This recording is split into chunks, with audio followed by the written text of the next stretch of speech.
Have you ever wondered what Sunday mornings once tasted like in America's kitchens, back when every crumb counted and nothing went to waste?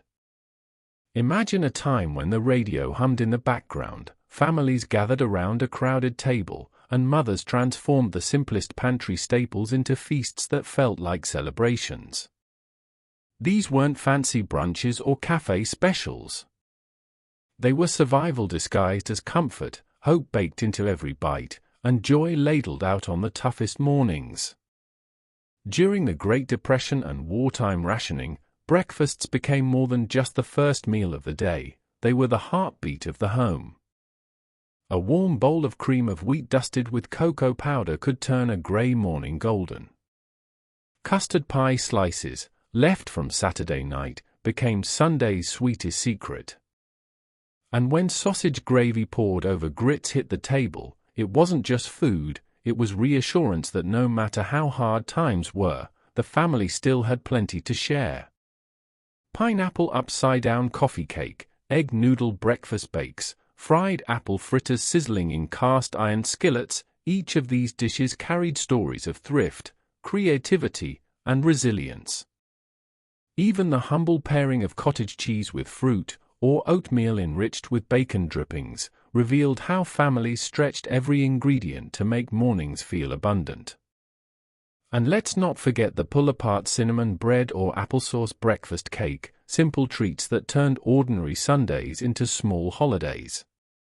These breakfasts weren't just about taste. They were proof that love could rise with yeast, stretch with flour, and sweeten with applesauce. They told children, "We will be okay." And they reminded parents that even in the leanest years, tradition and togetherness mattered more than money. Today, we're taking a step back into those kitchens to rediscover 10 forgotten breakfasts that once filled America's tables with warmth, ingenuity, and unforgettable flavor. Cream of wheat with cocoa powder.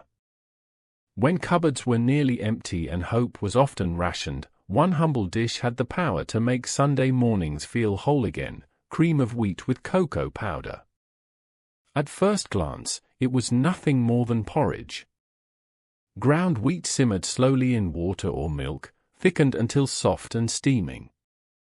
But in the long shadow of the Great Depression and throughout wartime rationing, this plain cereal carried a weight far greater than its ingredients. It was a comfort, a ritual, and sometimes the sweetest thing children would taste in an entire week. Cream of wheat first appeared in American kitchens at the turn of the 20th century, a thrifty invention born in a small North Dakota flour mill. By the 1920s, its bright red box with the smiling chef had become a trusted staple across the country. For working families, it offered warmth and staying power, fuel for men heading to factories, mothers keeping house, and children trudging off to school in thin shoes. By the 1930s and 40s, it wasn't just common, it was essential. But plain porridge, no matter how filling, could feel bleak. Families began to improvise, searching for ways to bring joy to the breakfast table without spending an extra dime. Enter cocoa powder. Once reserved for special desserts, it became the little miracle that transformed a bowl of mush into something extraordinary. Just a spoonful stirred into the bubbling cereal changed its color, its taste, and its mood. The bittersweet cocoa gave children the thrill of chocolate, even if sugar was scarce. Mothers sometimes added a drizzle of molasses, a pinch of cinnamon, or, when fortune allowed, a pat of butter that melted into golden swirls. This dish was never about extravagance. It was about imagination, proof that even in times of scarcity, a small creative twist could make food feel like celebration. Around countless kitchen tables, cream of wheat with cocoa powder became more than breakfast. Custard pie slices for breakfast. Imagine waking up on a chilly Sunday morning in the 1930s, the radio humming softly in the corner, and the smell of pie drifting from the kitchen. Not a fresh pie pulled from the oven, but last night's custard pie, sliced, plated, and waiting on the breakfast table. For families weathering the Great Depression and the war years, custard pie slices became more than leftovers. They were a symbol of thrift, comfort, and the joy of stretching one meal into two. Custard pie was one of America's most beloved desserts long before scarcity struck. Simple yet elegant, it was made from ingredients nearly every farmhouse kitchen had on hand: milk, eggs, sugar, and a pinch of nutmeg.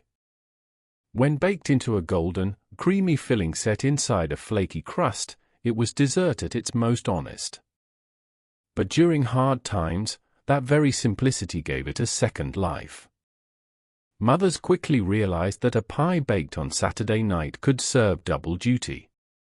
By Sunday morning, the slices had chilled to the perfect texture, firm yet silky, ready to be eaten cold with a glass of milk or gently warmed by the stove. This tradition wasn't just about saving food, it was about creating abundance where little existed. Families who couldn't afford bacon or sausage for breakfast could still serve something that felt special. A wedge of custard pie carried protein from the eggs, calories from the milk, and sweetness that lifted spirits when everything else seemed uncertain. Children looked forward to it, their eyes wide as a simple slice turned breakfast into a celebration. Newspapers of the 1930s and 40s often highlighted this clever practice, praising the homemakers who refused to let a crumb go to waste. It was the kind of ingenuity that defined the era: nothing discarded, everything reimagined. Country sausage gravy over grits. In the South, Sunday mornings often began with the hiss of a cast-iron skillet and the rich, savory aroma of sausage sizzling over a wood-burning stove.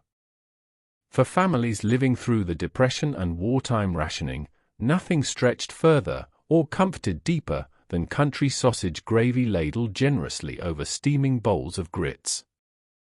It was a dish that fed not just stomachs but spirits, transforming the simplest ingredients into a meal that felt abundant. Grits, made from coarsely ground corn, had been a Southern staple for centuries. Cheap, filling, and endlessly versatile, they carried farm families through lean harvests and tight winters. But grits alone could be plain, even monotonous. That's where sausage gravy came in, a brilliant solution to stretch a little meat into something that could feed a whole household.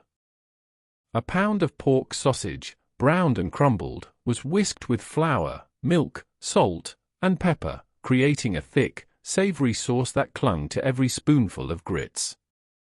What made this combination so powerful wasn't just taste, it was resourcefulness.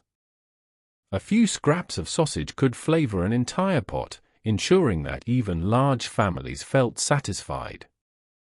For mill workers, farmhands, and soldiers on leave, it was a breakfast that fueled long days of labor. Grits provided slow-burning energy, while the sausage gravy added richness and protein that kept hunger at bay for hours. Newspapers of the 1940s often praised Southern cooks for their ingenuity. The Atlanta Journal once reported that with a skillet and a spoonful of sausage, a mother can turn nothing into a feast. And that's exactly what this dish represented, turning scarcity into comfort, hunger into fullness, and hardship into tradition. Egg noodle breakfast bake. In the lean years of the 1930s and 40s, Sunday breakfast had to do more than satisfy hunger, it had to stretch, comfort, and remind families that they still had something to gather around.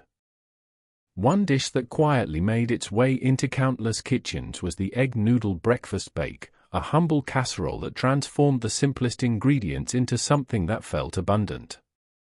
Egg noodles were already a Depression-era staple. They were cheap to make, filling, and endlessly versatile.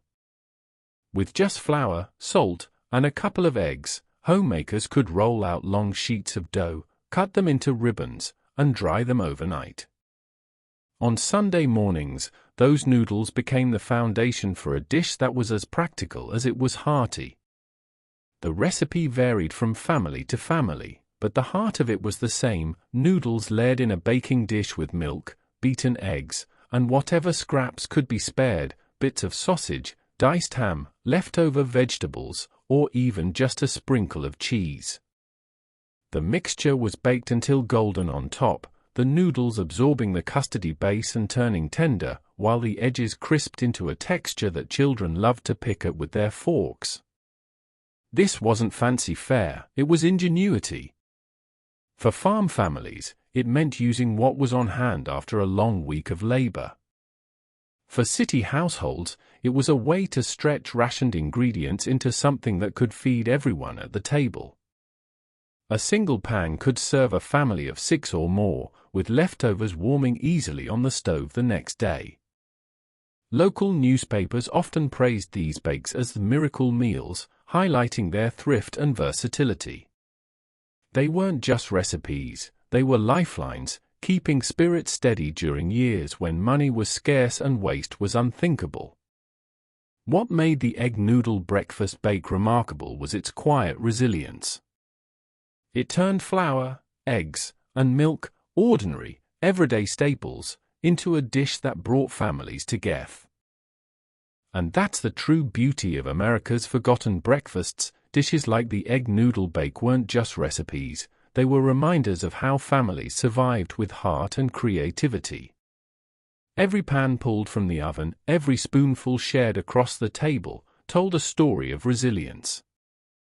These meals were more than food, they were tradition stitched into Sunday mornings, carrying families through hard times with warmth and hope. As we rediscover them today, we're reminded that even the simplest ingredients can hold incredible meaning when shared with love. If this journey into the past stirred your memory or sparked your curiosity, make sure you join me again. Because there are so many more forgotten dishes waiting to tell their stories. So, subscribe if you haven't already, and keep this tradition alive with me. After all, every recipe is a piece of history, and together, we're bringing it back to the table.